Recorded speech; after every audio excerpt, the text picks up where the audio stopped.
The first thing I want to discuss is about how to apply and how to cap your nails. So if you don't know what capping is, obviously if you have your nails, I'll try to explain it showing something like this. If you have your nails and you're applying a powder to the nail, and obviously it has a base coat and a top coat, at what we call the free edge of your nail, at the free edge of your nail here, there is actually going to be a microscopic, essentially like gap, I guess. And it's not microscopic, that was probably a bit dramatic, but it's a small gap that probably your naked eye can't see, okay? So basically, it's like this, and there's going to be a gap. Now, over time, obviously, if you do not close that gap and seal that gap on the free edge, what you may have is lifting or peeling because the application is essentially splitting. And that's where capping comes in. But there are different ways to cap based on your personal self, based on how long your nails are, based on what type of powder you're applying as well. I find I change the way I cap. So let me do a demonstration. And also short nails. We get so many questions on how to cap short nails, and I'm going to tell you now how to do that because I love this way of doing so. So I'm going to demo it on a nail like this. Now you should cap every layer, as in every liquid layer that you're doing. So let me show you how to, firstly, how to apply your base coat for longevity. A lot of people were questioning about pooling, for instance, pooling of the base coat. When you first get your base coat out of your bottle, obviously we all know to brush, okay? We all know to brush, but what we don't even when we brush, obviously sometimes it still runs from the top. So that's why you should never actually start applying on your nail from your cuticle. You should actually start in the middle of your nail.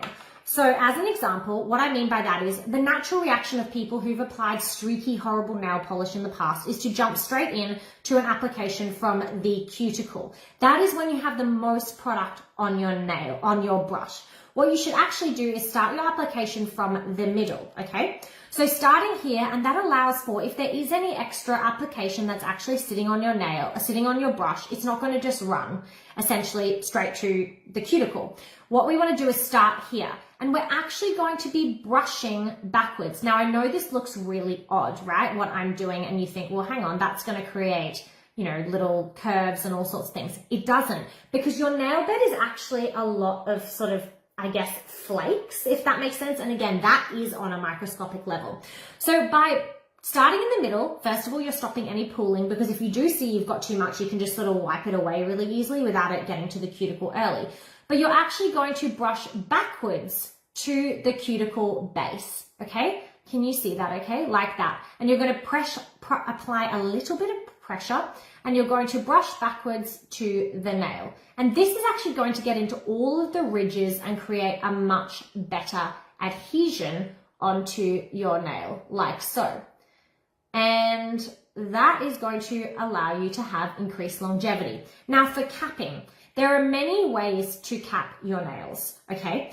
If you have long nails, you can obviously choose to cap by just running the applicator. Let me actually finish this. I'm trying to do it backwards, so you'll have to excuse me if it's a bit, because I'm trying to get you guys to see rather than me. But essentially, if you have long nails, what you can obviously do really, really easily is just run your brush like so along the free edge, which will just seal your base. And this is very light. Pretty much everything we do with Sistaco is very, very light, unless you're rubbing in your metallic and holographic. So we're just going to take this and we're just going to cap it really nicely along that edge, okay? That's if you've got long nails, okay? If you have short nails, there is a little bit of a trick. Let me show you. A lot of people don't know this. What you're actually going to do is you're going to take the brush in the opposite direction, like so, and you're going to push the base coat back over the edge of the nail, like so. Okay, so just tiny, you don't need much at all. You're just going to be pushing it very slightly. I can't see if I'm making it. Let me just try to do it myself. So very slightly over the edge of the nail, and then you can bring it back. Because what you're actually doing by doing that is you are capping the nail, but your nail doesn't have to be long because you only need to be over by like nothing. Whereas if you do it this way, obviously if you've got short nails, you're going to touch the skin, which we don't want. So what we're going to do is we're going to push it back, push, and then come back. Push and then come back. And you'll be surprised, that will just seal that tip really, really well. Okay, so that is how you cap on short nails. Push and back, or just push. Yeah, and just a little bit over, hardly any at all. Now, another tip that I would love to give you is you can cap your nails first. Okay, what does that mean? What does first mean? It means you can start with capping. So a lot of people, what I find is they will be a little heavy-handed on the brush, I'm going to be honest. And when they try to do their capping, their typical capping where they run it along, if they have their long nails, they're actually going to cause a little bit of a lump at the end of their nails because they've just got a little bit too much on here, or they're running it a little bit maybe heavy-handed or things like that. So what I have here to tell you is that you can actually start your application with capping. And then what will happen is when you then apply the rest of the application, because the capping is already done, it'll seal and attach. So your normal application will attach to the cap. I hope I'm making sense. So let me show you. If I'm going to start by capping my nails, this is a plain nail. I'm going to actually run it back, and this is because I've got short nails, right? Let's pretend. So I'm going to run it along and do my capping first. And see how I'm sealing that free edge first before I even get in to the rest of my application. And then I'm going to start with what I would call my normal application, which is brushing from the middle, not the end, because you've got the most on your brush, or if you've already capped, I guess you don't in the same way. But basically what we're going to be doing is brushing from the end, like so. Now, because I've already sealed my edges, when I'm doing my brushing now, it's going to connect to the capping that I have already done.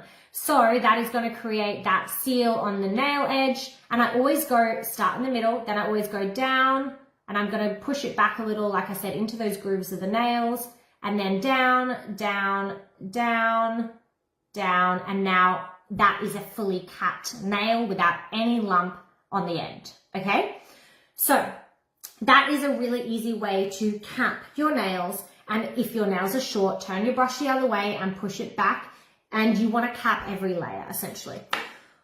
When we talk about longevity with Sistaco, there are two things that we immediately, and our team is trained on this, immediately jump to talk about. Two types of issues with your application. Or the application or the prepping.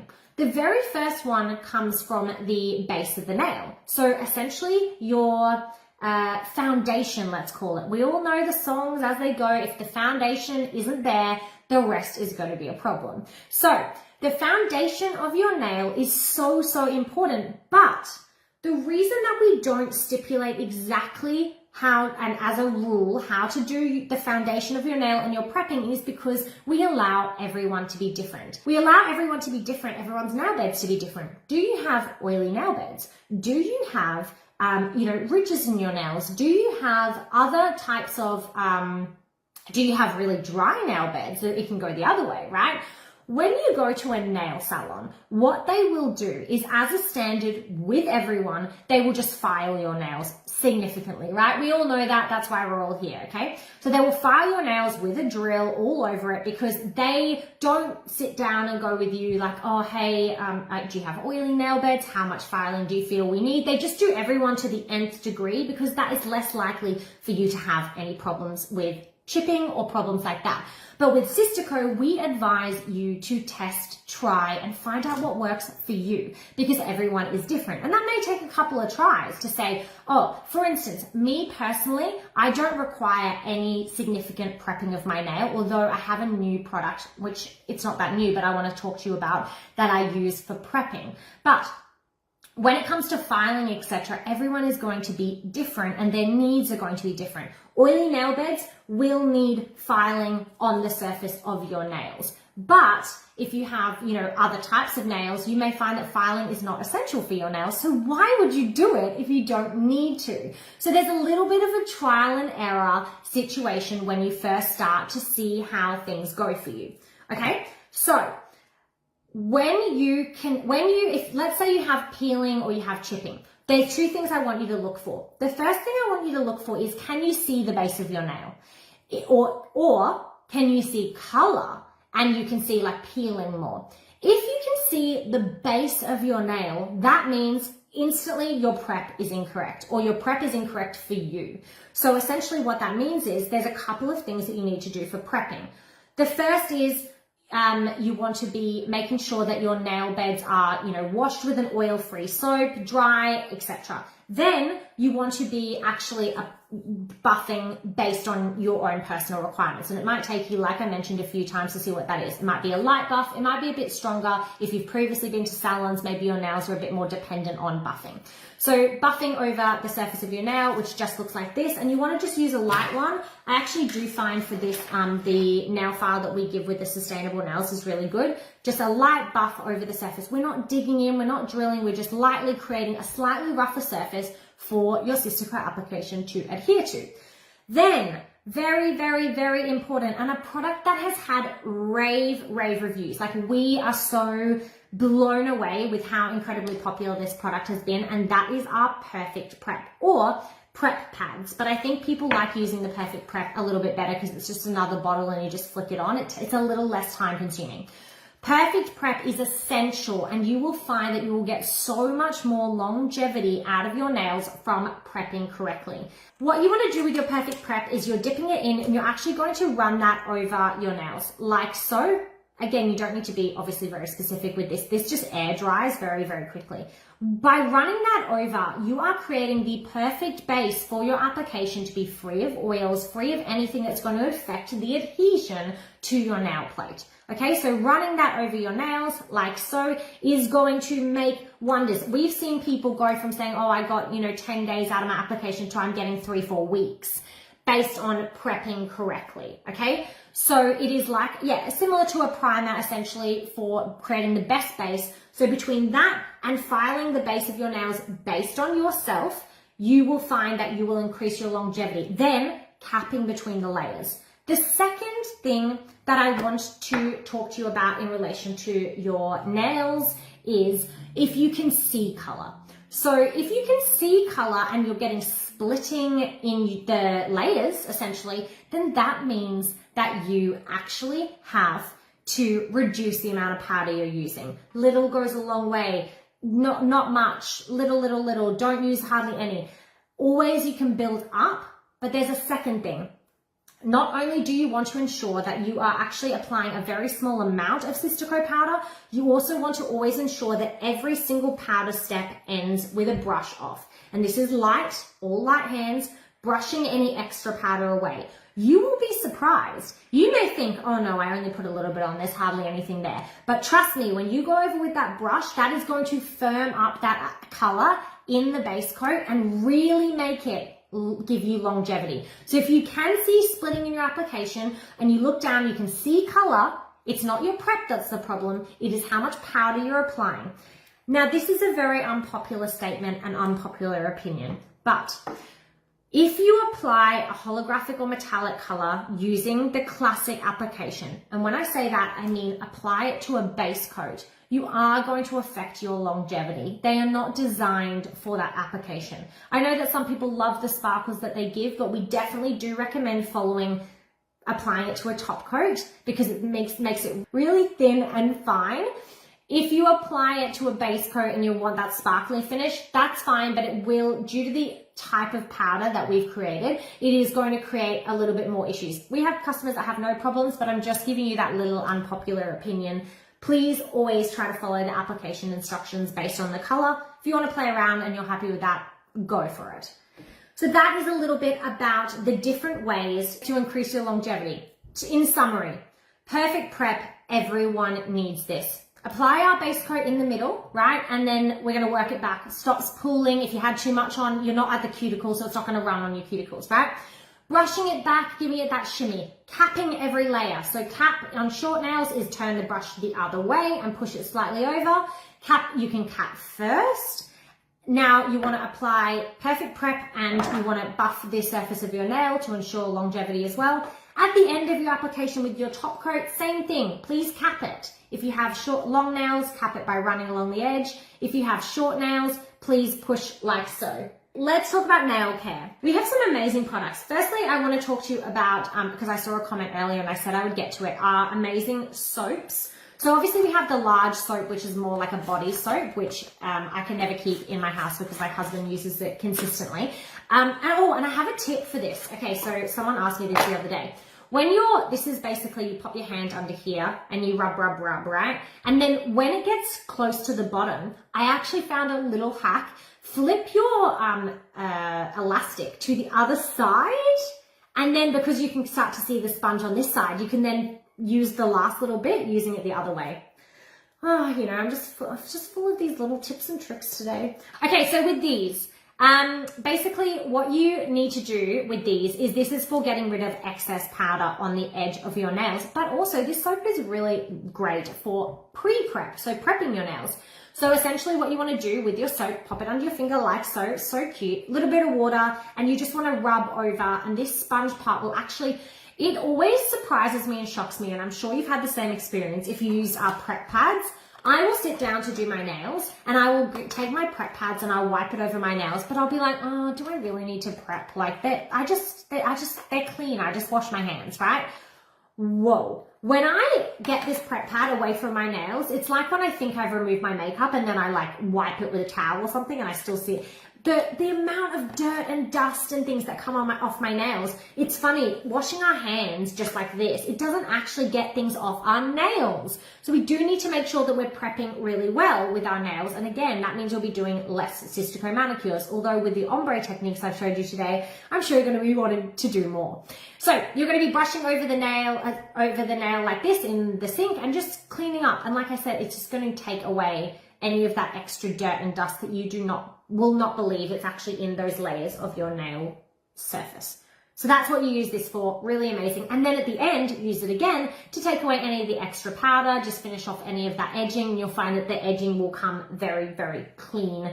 In relation to other things, okay, nail files, let's talk about them. The free edge of your nail, this is a beautiful crystal nail file, very, very important. So what you want to do with your nail files is please only file in one direction. This is like a little bit of a hack. You don't want to be going backwards and forwards. You're not sawing them. File in one direction. So what that looks like is just like so, okay? Doing this, you'll be surprised, although you don't really get the same effect with crystal files. I recommend these files for the surface of your nails more and then a crystal file for the ends. You'll be surprised, there's like little micro tears. Again, all of these things, if we had a microscope, we would be able to see and understand a little more. But crystal files are incredible. They stop all of that micro tearing. And again, just brushing in one direction. But with crystal files, you don't have to be as worried. But if you just have like a generic file at home, please be soft with it on the edges and only go in one direction. Then you won't get as much splitting, cracking on your natural nails. Okay, this product, Elixir. Elixir. If you have used these before, Sistaco elixirs, not only do they come in the cutest little, what was that? Oh, that was the tissue I used to clean the camera. The most beautiful little leatherette case, which means you can keep it with you. But you can actually rub it on your nails. People think it's just for your cuticles. It isn't. It's nail elixir. That's why we didn't call it cuticle oil, is because it's very much for nourishing your nails. So in between your manicures, if you're having a break or a rest, or even when you have it on. So for instance, you can apply it while you have your manicure on. I just run it like this. I keep it in my handbag. If I'm like sitting on a plane, sitting on a train, if I'm, if I had kids, which I don't, but if I had kids, I'd be, using it while I'm waiting to pick them up from school, etc., rubbing it over and keeping your nails healthy. Keep it with you at all times. That is why we provided the case. It is not meant to just be pretty. It is meant to be practical. So you can take it everywhere. Keep it in that pocket of your handbag. Keep it in the middle console of your car. There is no amount of elixir that is too much, honestly. Like once a day would be amazing, and that would be really nourishing for your nails. Yes, everyone's saying, I love my elixir. It's amazing. We have such amazing scents as well. And that is your nail care essential. There is like so many amazing oils in this as well to nourish your nails, which will just mean that they will grow stronger and stronger and stronger. I like the way it shines up my nails as well. It makes them look all nice and shiny if they are done, and also if they aren't. So that is a bit about our nail elixir. We also have a lot of other amazing nail care and foot care products, which are really, really great. This one, I actually don't have a huge issue with splitting of my heels, but my husband does, and he uses this. You can use this wet and dry. Again, another cult product, I feel like, of Sistaco's, just for your heels in the shower, running it over, and it helps with all of that splitting and dryness that most people get on their heels as well. So that is obviously other things with nail care. Don't over buff your nails if you don't need to. That is one of the reasons that people use Sistaco. I just saw a comment, put the nail elixir by your bed.